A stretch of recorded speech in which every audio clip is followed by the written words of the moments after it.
Que pasó en la semana, así arrancamos un poquito a charlar con Iñaki algo de economía. Dale. Dale.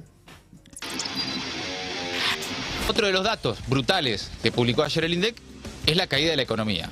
El PBI argentino cayó un 5,1%, pero las principales contracciones, como ya estuvimos viendo, y que es además donde se observa la mayor cantidad de pérdida de puestos de trabajo, la construcción y la industria manufacturera. La caída es brutal, ¿eh? Y algo que ya advierte incluso en su último staff report el Fondo Monetario Internacional, que es que la recesión para lo que queda del año, es decir, para el segundo semestre, va a ser incluso peor a la que proyecta el propio gobierno. Después de haber visto este dato me ponía a pensar, ¿cuándo fue la última vez que vimos un nivel de desempleo tan elevado, de 2 dígitos, que es a lo que vamos, pero sin escalas, ¿eh? Claro. Hace más de 20 años, Jime, que no vemos... El comienzo del gobierno de Néstor Kirchner. Exactamente, nosotros no recordamos cuándo hubo tanto desempleo en Argentina como el que vamos a tener muy pronto, y hay generaciones que nunca lo vivieron. Los nuevos 20, ¿no? O los adolescentes de hoy, Sí. En todo caso, muchos de ellos que fueron atraídos por el discurso libertario, nunca en su vida vieron a sus padres, a su madre, O ellos mismos. volver de la jornada, o ellos mismos, volver de otra jornada sin encontrar trabajo, sin encontrar empleo. Supongamos que tengo una situación donde tengo 10 empresas que están ofreciendo teléfonos celulares. Y ahora aparece una empresa que genera un nuevo celular que es de mejor calidad a un mejor precio. Naturalmente, las 9 empresas restantes van a quebrar. Y eso no tiene nada de malo, es propio de la dinámica del capitalismo. Y claramente vemos el consumo caído, líneas electrodomésticos, bicicletas, motos, una caída muy fuerte. Estamos a niveles de la salida de la pandemia. De hecho, hace unos años los costos estaban que era 10% más caro que China, la fábrica de Argentina. Hoy en día, por ejemplo, nuestra fábrica es, en lugar de 10% más caro, es el doble de caro que China. La revolución que necesita Argentina es una revolución de trabajo, de trabajar. No tiene sentido estas metas raras, bueno, estas metas de inflación, perfecto, obvio, era terrible. Cortamos todo, hay recesión y ajustamos todo lo monetario, ajustamos los números, los números dan, pero ahí se va a disparar el desempleo, la industria se golpea y se retrae. Lo que nadie ve con esto acá sobre la mesa, entonces, es la famosa recuperación en B corta de la que habla Milei, o de que lo peor ya pasó. No hay gobierno, hay un presidente que recibe premios falopas por el mundo, pero que no está en la Argentina, y eso se ve, lo ven los mercados y lo ve también el empresario industrial que la está pasando mal y que ve que la Argentina no está yendo para ningún lado. Hay toda una clase dirigencial en Argentina, empresaria, en parte sindical, no toda, en parte sindical, política, que apoya un plan desquiciado de un desquiciado. El problema en Argentina, y ahí me parece que tenemos que empezar a reflexionar, es mucho mayor que el hecho de que haya ganado un tipo como Milei. Que haya ganado habla mucho de la clase dirigencial. Que lo sostengan para que haga esto habla más. Tenemos un problema mucho mayor.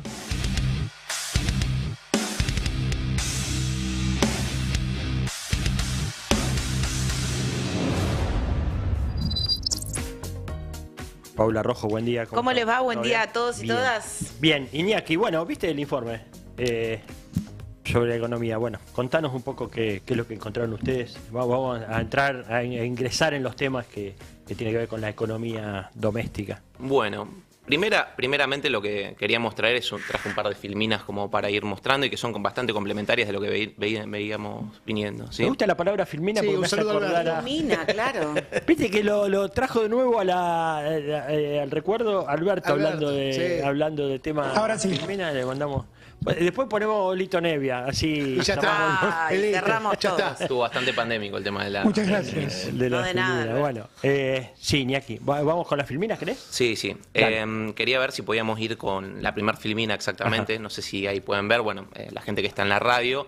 Esa filmina, la filmina número 1, lo que muestra es cómo se cumplió la primera meta, que es la meta fiscal, ¿sí? Ajá. Que es el eje del programa de gobierno de Milei.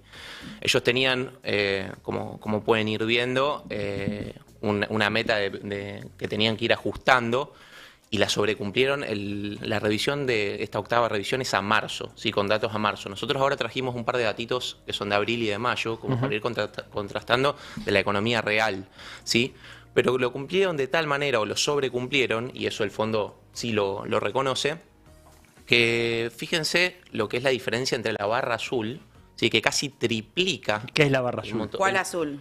El azul más oscuro. Ajá, ¿sí? sí. ¿Sí? Bueno, casi triplica y llega a los 4.000 billones de pesos, Ajá. que es la cantidad de pesos que el gobierno ajustó, ¿sí? El superávit fiscal. Ajá.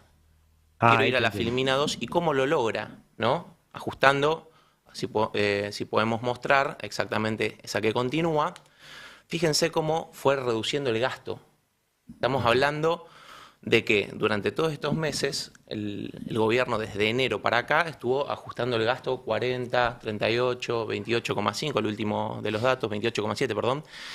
Mientras que la recaudación ha tenido un desempeño bastante malo. En mayo tiene un leve repunte ahí, como se puede ver, ¿sí? Un poco arriba del 5%, que en ese caso tiene que ver con la recaudación del impuesto a las ganancias, pero hasta ahora la principal fuente de recaudación del gobierno ha sido el impuesto país, que es un impuesto que el fondo pide explícitamente que saquen. Así que ahí se vienen problemas en puerta. Nosotros hablábamos en una nota que sacamos la semana pasada un pliego de condiciones del FMI respecto al gobierno nacional para lo que se viene en los siguientes meses. O sea, lo que se viene en los siguientes meses, la política económica que el gobierno tiene que coordinar con el FMI va a tener que incluir una serie de condiciones que ahora quisiera ir a eso. ¿Sí? Un impuesto país que aumentó el mismo gobierno, ¿no? Exactamente. Antes de cortarse el brazo. Antes de cortarse el brazo, correcto. Exactamente. Ahora se fue Scioli.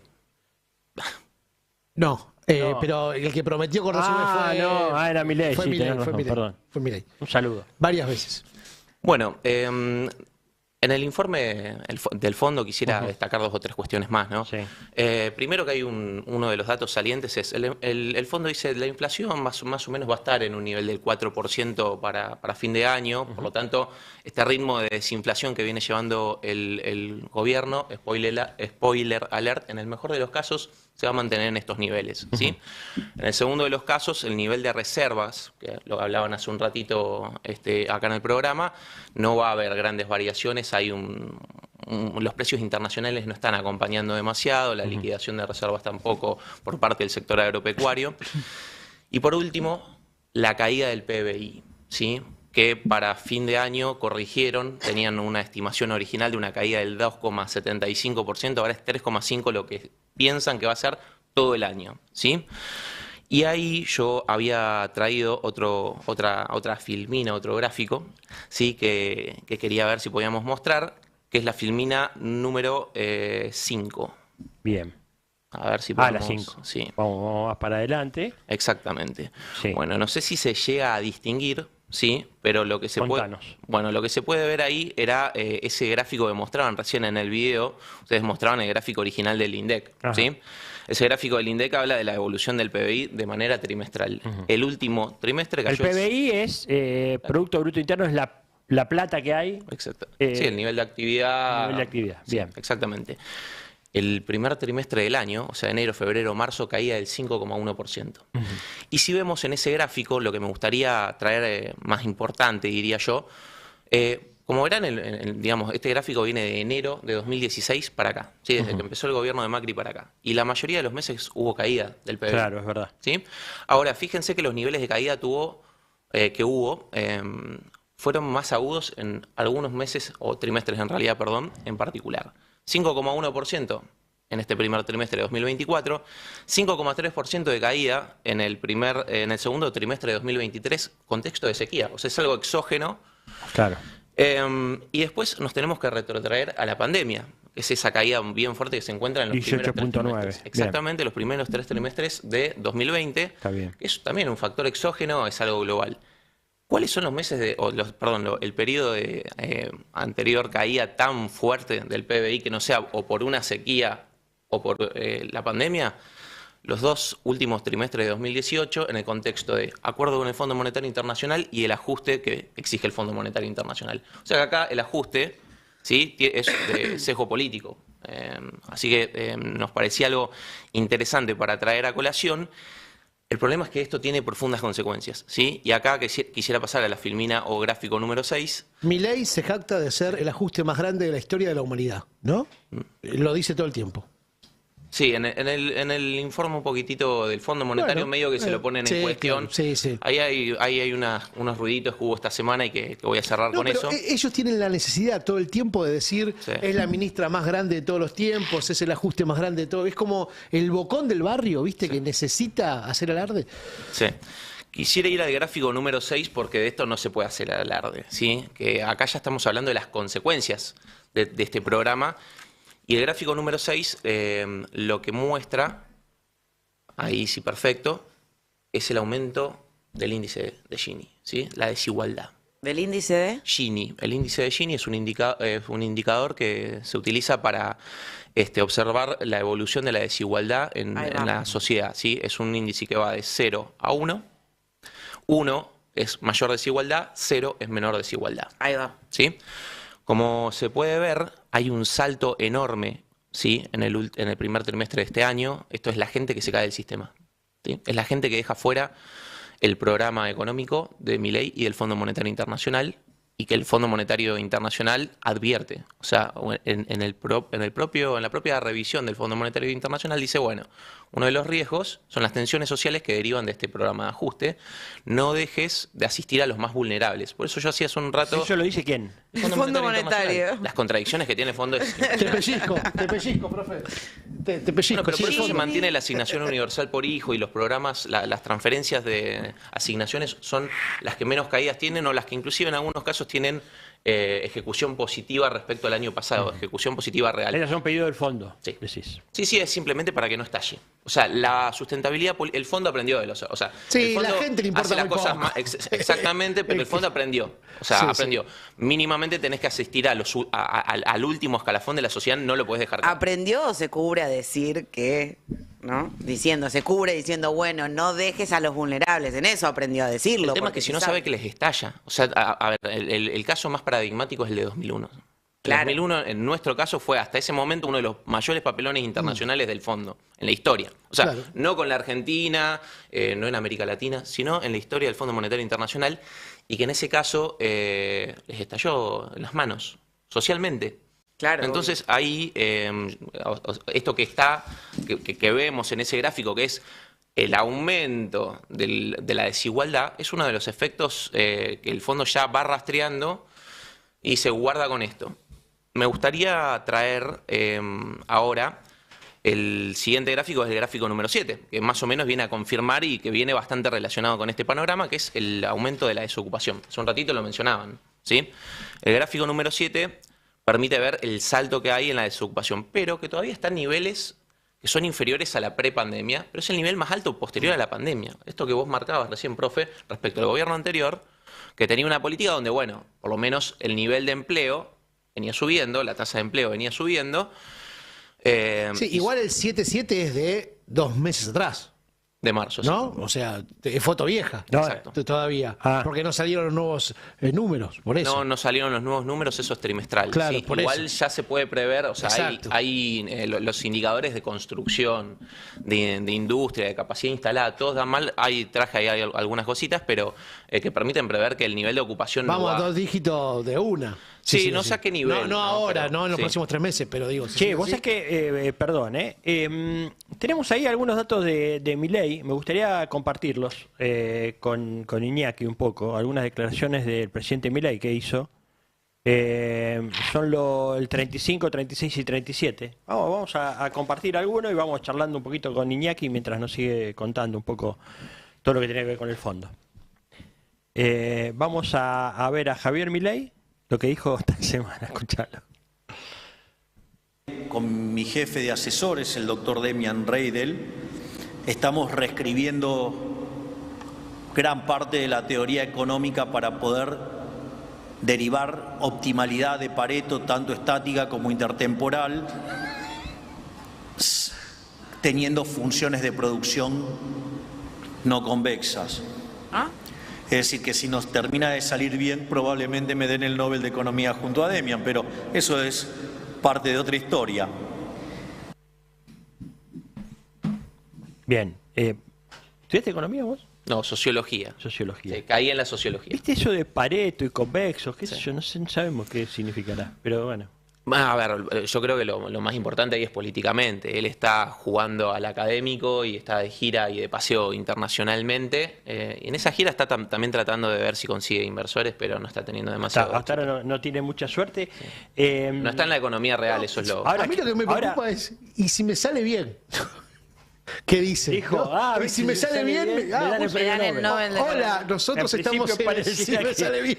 Y pareciera que no está saliendo. Claro. Creo que muy para el bien. Nobel de Economía hay que tener como un laburito, no sé si mínimo. académico, pero mínimo no hay que plagiar y ahí tendría un problemita. Mínimo también un en cuanto. doctorado real, ¿no? Mínimo, para arrancar.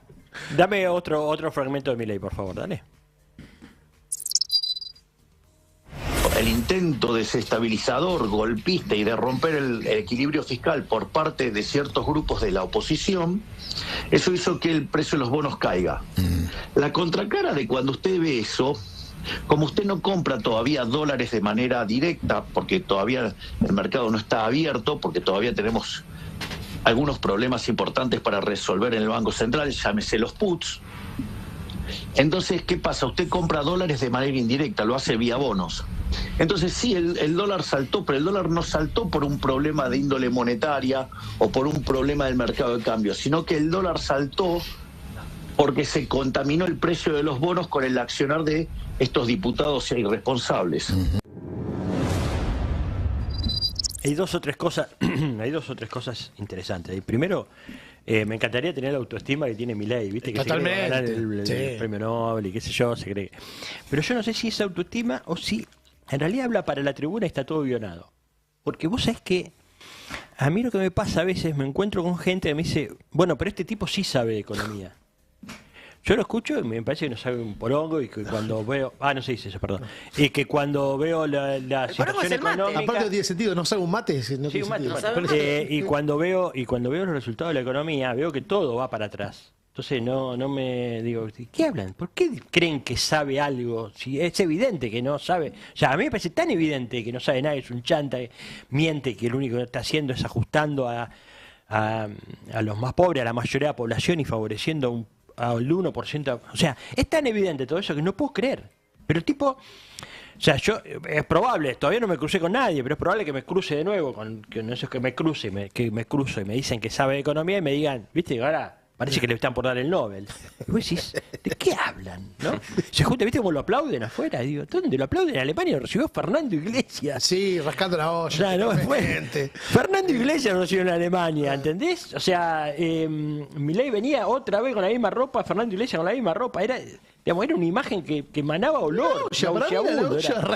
Pero si tenés eso para mostrar, es que y está rascando después, la olla. el otro tema también es todo el tiempo, a pesar de que está teniendo algún resultado, sobre todo por lo que, digamos, por todo lo que lo tratan de ayudar y apoyar, algunos porque le dan cargos, otros le dan guita por abajo y otros porque, qué sé yo, son... pero que él siempre tiene una excusa para decir, sí, no funcionó, pero es porque el otro tiene la culpa, que el fondo, el coso, el que dijo no sé qué. Todo el tiempo tiene una excusa, porque ahora, antes decía porque no tengo la ley base, ahora tiene la ley base y dice, no, porque unos diputados se juntaron y contaminaron el precio, dice. Y, o sea, ya tiene la ley base, tiene el DNU funcionando, todo, pero la culpa toda es del otro, y todo el tiempo va a encontrar alguna excusa. Eso es lo más fácil que hay en el mundo, buscar una excusa para decir, no pude esto porque, no sé, no pude rendir, porque dormí poco anoche, me dolía el estómago, ¿no? Y rendí. Sí, como dijo alguna vez Adorni, Adorni en una conferencia dijo, hoy tengo pocas horas de sueño y no te puedo contestar esto. Sí. Bueno, vamos a ver el último de lo de Milei, dale. Estaba leyendo que la tercera semana de junio tuvo inflación cero en alimentos y bebidas. Eso es algo que no ocurre hace 30 años. Me imagino su satisfacción. Bueno, eso significa que vamos por el camino correcto, que todavía falta mucho, pero que empiezan a aparecer indicios de que las cosas están funcionando. Yo a veces lo presento, lo explicito, pero bueno, Yo lo que me he encontrado en este último tiempo son con niveles groseros de deshonestidad intelectual, porque todos sabemos que la inflación mayorista es la que predice y anticipa a la minorista. Y la realidad es que la inflación de diciembre, cuando nosotros llegamos, fue del 54%. Eso anualizado da 17.000. Y la Iñaki. Esa cuenta es pero muy berreta. Lo que hace es anualizar la inflación de un día o de una semana y lo multiplica por 365. Es la mesa de Necochea. No es la puedo mesa creer de lo que hace. Necochea. Es la mesa Es como de decir, Necochea. hoy, claro, es Es la como inflación de Necochea. claro, suponete, yo voy ahora al supermercado, ¿no?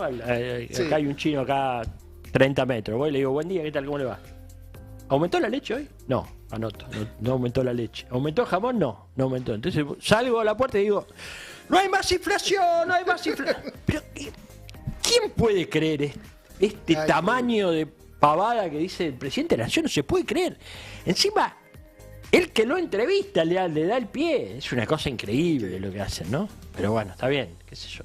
Sí, en el Bien. raíz mediático que tuvo esta última semana igual, porque estuvo más en los medios que en, digamos, en las provincias, ni visita. Es verdad, Palabra tenés razón. prohibida porque las transferencias a las provincias y demás, creo que no puede pisar la mitad de las provincias del país. Pero en el raíz mediático que estuvo esta semana, también estuvo con esta cuestión de echarle la culpa y se metió con uno de los funcionarios del Fondo Monetario Internacional, que es algo bastante inédito, que es Rodrigo Valdés, quien es el encargado del Fondo Monetario de llevar adelante la relación entre Argentina y el fondo. Y eso es empezar a echarle la culpa de las cosas que hay en desacuerdo y que, digamos, en el informe ya se pueden prever. Y que también un poquitito, a ver, no te van a dar el premio Nobel de la Economía si vos tenés una caída, o sea, vos tenés caída del consumo privado. O sea, un gobierno que se jacta de los privados, claro, de lo privado, bueno, consumo privado cayó, inversión cayó, la construcción cayó, la industria cayó, o sea, toda la economía real está cayendo. No sé si qué premio Nobel de la Economía te pueden dar. La utilidad de la utilización de capacidad instalada cayó, la desocupación subió, o sea, tenemos toda una La junta. pobreza, la indigencia. Eso todavía no salieron los datos, salen en septiembre, recién pues son semestrales, pero Bueno, pero obviamente los de subió. marzo salieron, claro, por eso. No, el último dato es del último semestre. Está bien, es de la UCA. De la UCA. El de la Es de la UCA, sí, UCA. que es una Que medición dice que se oficial. duplicó. Exactamente. Es no Exactamente, oficial, está pero bien. bueno, a ver, se puede prever que vaya a subir, ¿sí? Y eso son, digamos, una de las cuestiones, uno de los ruidos que tiene con el fondo. ¿Qué pasa? Este funcionario, Rodrigo Valdés, es un funcionario que él asoció al Foro de San Pablo, en una entrevista ahí con Feynman. Y lo asocia con el Foro de San Pablo simplemente porque, a ver, no hay un acuerdo sobre... A ver, el fondo no le está poniendo un pliego de condiciones. Yo traje ahí el pliego de condiciones, los traje anotadito. ¿lo tenés? Como, sí, lo tengo dale, ahí, a ver. Vamos a repasarlo un poquito. Es la filmina número, a ver, es la última, a ver, ahí les digo cuál es. Pero es la filmina número, la siguiente. Exacto. Ahí está. Porque el Fondo Monetario Internacional le pone en el informe la que sigue. Esos son indicadores de economía real, todo lo que recién comentaba. Pero el Fondo Monetario Internacional de repente le trae un par de condiciones al gobierno nacional y es lo que se viene para los siguientes 6 meses. Perdón, ¿es un pliego de condiciones del fondo o es un acuerdo entre el fondo y el gobierno en algún momento hablado o algo o no? A ver, hay acuerdo en algunas cuestiones, pero están de acuerdo en los objetivos. El objetivo, a ver, lo principal primero es el repago de la deuda, ¿sí?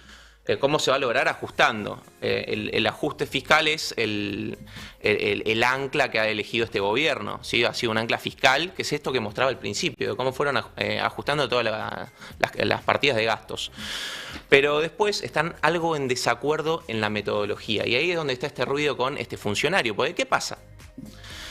El Fondo Monetario tiene un staff que son tecnócratas, son funcionarios técnicos. Rodrigo Valdés es el encargado de llevar adelante la negociación con la Argentina. Arriba de él está Guita Gopinath y arriba de ella está Georgieva.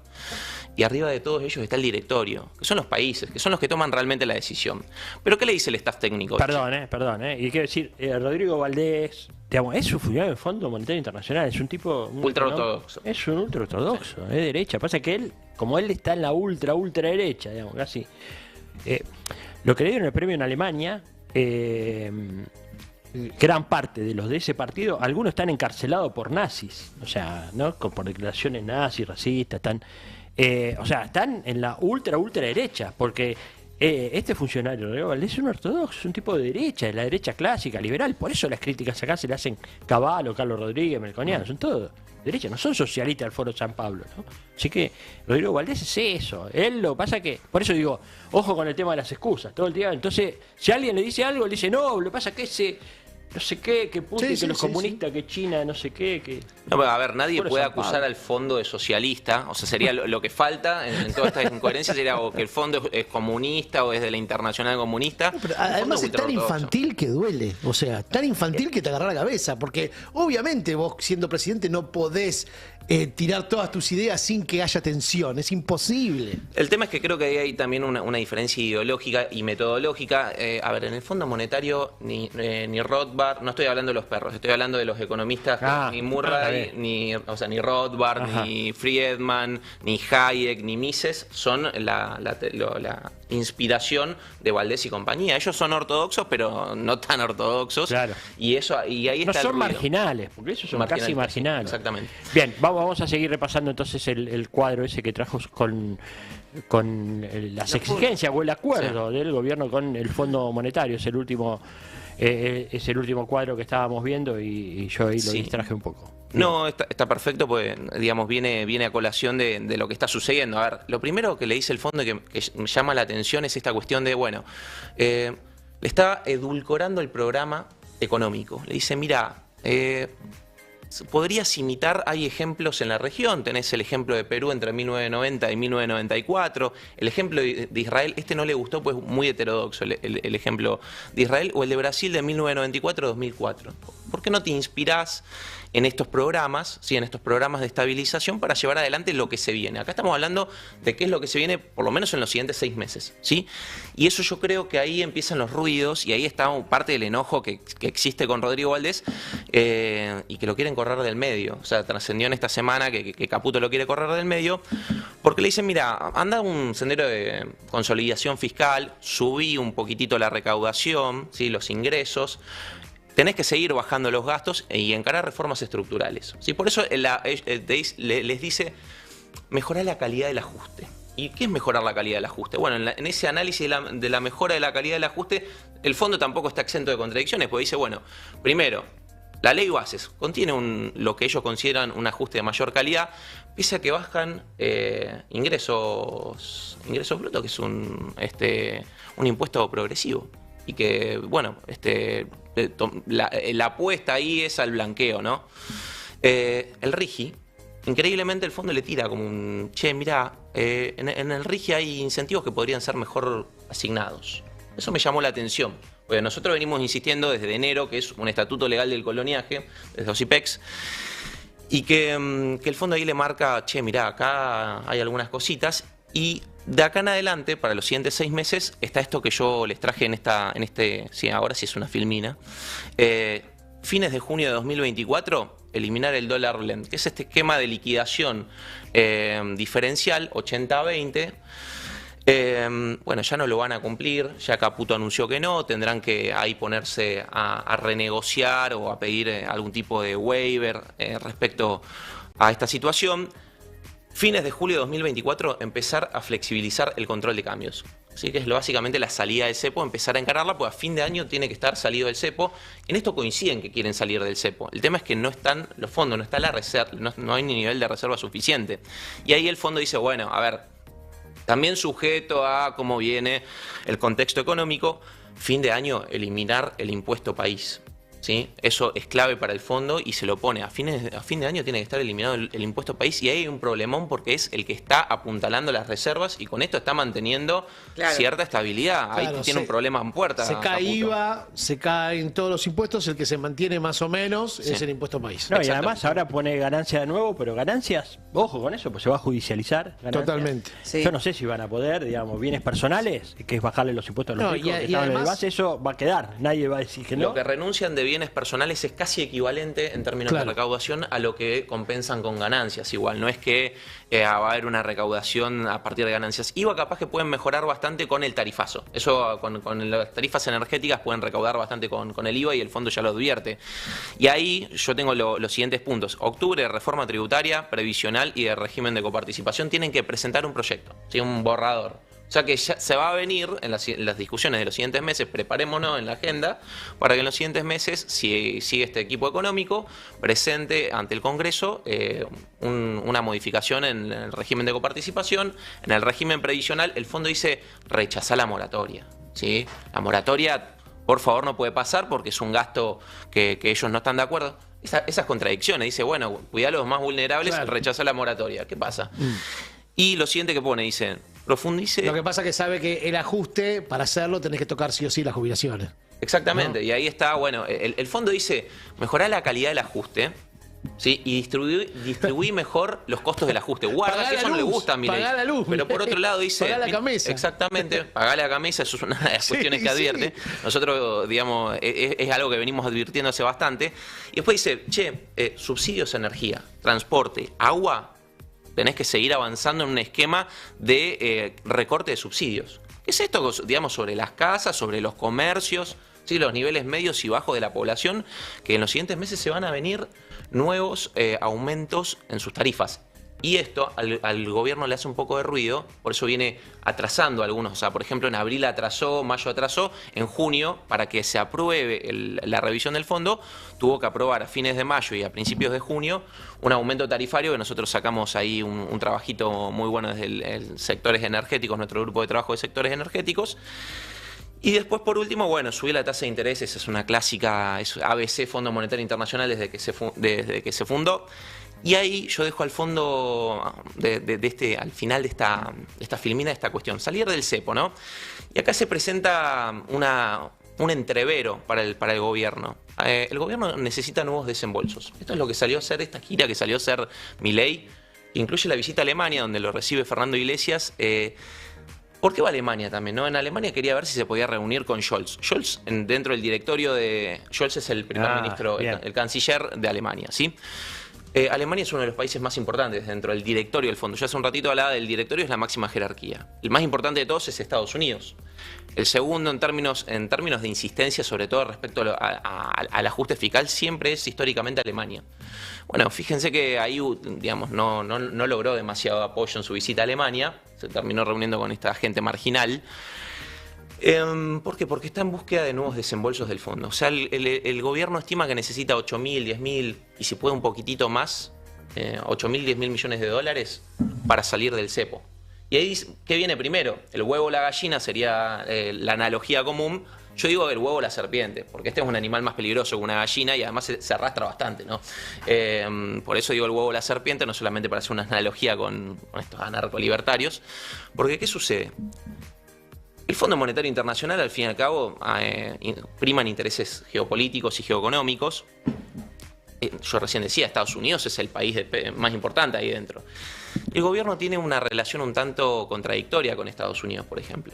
Con el gobierno de Biden, si el gobierno de Milei ya se ingiere en las elecciones tomando partido por Trump, el gobierno de Biden no lo ve demasiado bien. Obviamente el gobierno de Biden después manda a la generala Richardson a nuestro país a tratar de negociar algunos intereses y a mantenerlo dentro de la esfera geopolítica en este conflicto que existe. Sí, Estados Unidos tiene como multipoderes, ¿no? Exactamente, pero te manda a segundo o tercer nivel. Biden y la administración Biden no debe estar demasiado contenta y ahí ya hay una apuesta directa del gobierno de Milei por una victoria de Trump, me parece a mí, y esperar que en esa victoria de Trump vengan los desembolsos de parte del Fondo Monetario Internacional. Lo que, por un lado, más allá de esta cuestión de cómo se alinea con la política interna de otro país, cosa que no está bien en términos de política exterior, ahí me parece que hay un elemento de tensión porque primero faltan 5 meses. Hay que atravesar estos 5 meses. El último semestre del año siempre es el de mayor gasto para el Estado. Por más que viene sobrecumpliendo, ahora va a empezar a haber otros ruidos, ¿sí? Sobre todo con este programa que está planteando el fondo. Y que también que trae problemas. ¿Cómo salimos de este entrevero para el gobierno? Y además eso ya pasó y nos hizo mal. O sea, supuestamente por la amistad, ¿no? Entre comillas, entre Macri y Trump, el Fondo Monetario desembolsó, nos dio un préstamo récord en la historia del Fondo Monetario que nos terminó ahorcando y estamos en esta situación en parte por eso. Digo, ¿va a volver a pasar lo mismo? Yo creo que sí. ¿No? Hay que ver si Estados Unidos y la administración Trump está dispuesta a desembolsar ese dinero. Recordemos que la administración... Recordemos que está Caputo también, que el fondo no lo quiere mucho. Sí, pero vamos a ver cuánto tiempo más está Caputo. También, por ahora viene haciendo un laburo quirúrgico, o sea, de cirujano. Está haciendo como una especie de limpieza previa al programa, creo, de Milei. Y ahí hay que ver porque tiene recién decía Demian Reidel, que es un economista, tiene a Sturzenegger, que es otro economista, como en la gatera por si hay que realizar modificaciones. Por ahora le está haciendo como el laburo sucio, ¿no? Y en este trabajo sucio después está esta cuestión de necesito el dinero para salir del cepo, y el fondo le dice, bueno, a ver, no, salí del cepo y te damos el dinero, pero para salir del cepo tenés que... ¿Qué viene primero, no? ¿El huevo o la serpiente? Ahí yo creo que, digamos, como... A ver, lo saliente de todo esto es que el ajuste lo va a seguir pagando la gente, el ajuste lo va a seguir pagando las empresas nacionales, el ajuste lo va a seguir pagando la clase media, sus negocios, los comercios. Y el Fondo Monetario Internacional en eso sí está de acuerdo. El problema es cómo resolvés lo otro, ¿sí? Y en esa resolución de lo otro, en este necesito dinero urgente para salir del cepo y para llevar adelante y para que esto no estalle, está esta cuestión de la geopolítica. Bueno, encima nosotros tenemos una canciller que no se destaca por su habilidad, diría yo. Pero para ser generosos. Sí, pero para ser recontra generosos, ¿no? Pero que no quepan dudas que con este panorama se viene devaluaciones. Ahora dice Caputo, antes de ayer salió a decir que no, pero va a venir una modificación en el tipo de cambio, se va a venir un nuevo tarifazo. Digamos, para la economía real lo que se viene es muy duro. Es Iñaki quien habla, Iñaki Fernández, es coordinador del Grupo de Trabajo de Desarrollo Económico Justo y Sustentable de OSIPEX. Yo no sé si tenés un rato más, Iñaki, o si es un abuso, pero porque tenemos muchos temas más. Vamos a tratar el tema del anuncio de despidos, sobre todo despidos en el Estado que hizo el gobierno el día viernes. Tenemos a Paula Rojo con todo el espectáculo. Hablando de eso, porque el informe llamaba El huevo o la serpiente. Sí. Recomiendo ver El huevo de la serpiente, es una película de Ingmar Bergman, con la producción de Dino de Laurentiis, que habla sobre el huevo de la serpiente, que era cómo se conformó todo en la Alemania del 20 para que nazca el nazismo, ¿no? Hitler, la hiperinflación, todo eso. Entonces también me parece que no solo es la serpiente que de la bandera libertaria, sino también el riesgo, el peligro que hay alrededor de todo esto. Son las 11 menos 10, esto detrás de las noticias, y el teléfono es 11 25 80 93 60. Estás escuchando AM 1070,